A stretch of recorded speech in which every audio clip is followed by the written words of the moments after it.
Moi c'est Emeric, j'ai 16 ans. Mon but c'est d'aller à l'EPFL, une très grande école d'ingénieurs. Chaque trimestre je vais vous faire une vidéo où je vous partage mon bulletin. Ces vidéos ça sera pas pour me la péter, ça sera juste pour vous montrer que c'est possible, avec des techniques de révision simples, d'avoir 16 de moyenne.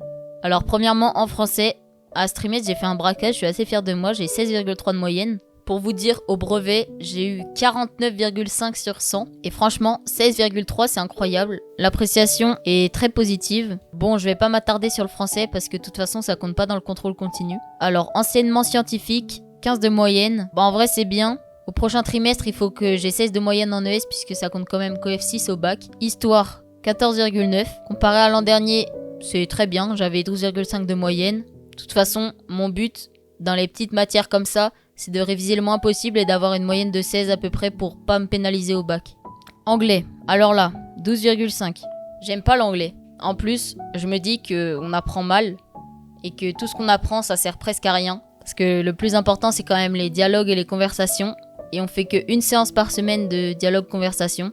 Et tout le reste, on apprend des trucs du style les mouvements de contre-culture en Amérique, comme les hippies.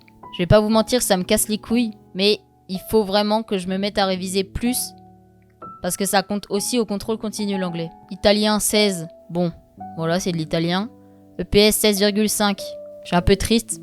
Je suis un peu triste parce que comparé à l'an dernier, en EPS je suis à mon prime. J'ai commencé la muscu sérieusement et je pense facile au prochain trimestre, 18. Et en plus je crois qu'on fait escalade donc c'est facile. EMC 17,5, ça c'est très bien puisque en EMC on fait des débats et c'est les seules notes qu'on a. Donc je suis fier, au prochain trimestre il faut que je continue comme ça. Biologie, écologie, donc ça c'est ma spé que je compte abandonner. J'ai 13,8, c'est quand même con parce que c'est coef 8 au contrôle continu. Donc là ça veut dire que rien que cette note elle est coef 2 au bac. Mais vous inquiétez pas, prochain trimestre 16 de moyenne. Maths 17,7, c'est très très bien mais je pense que je peux encore mieux faire.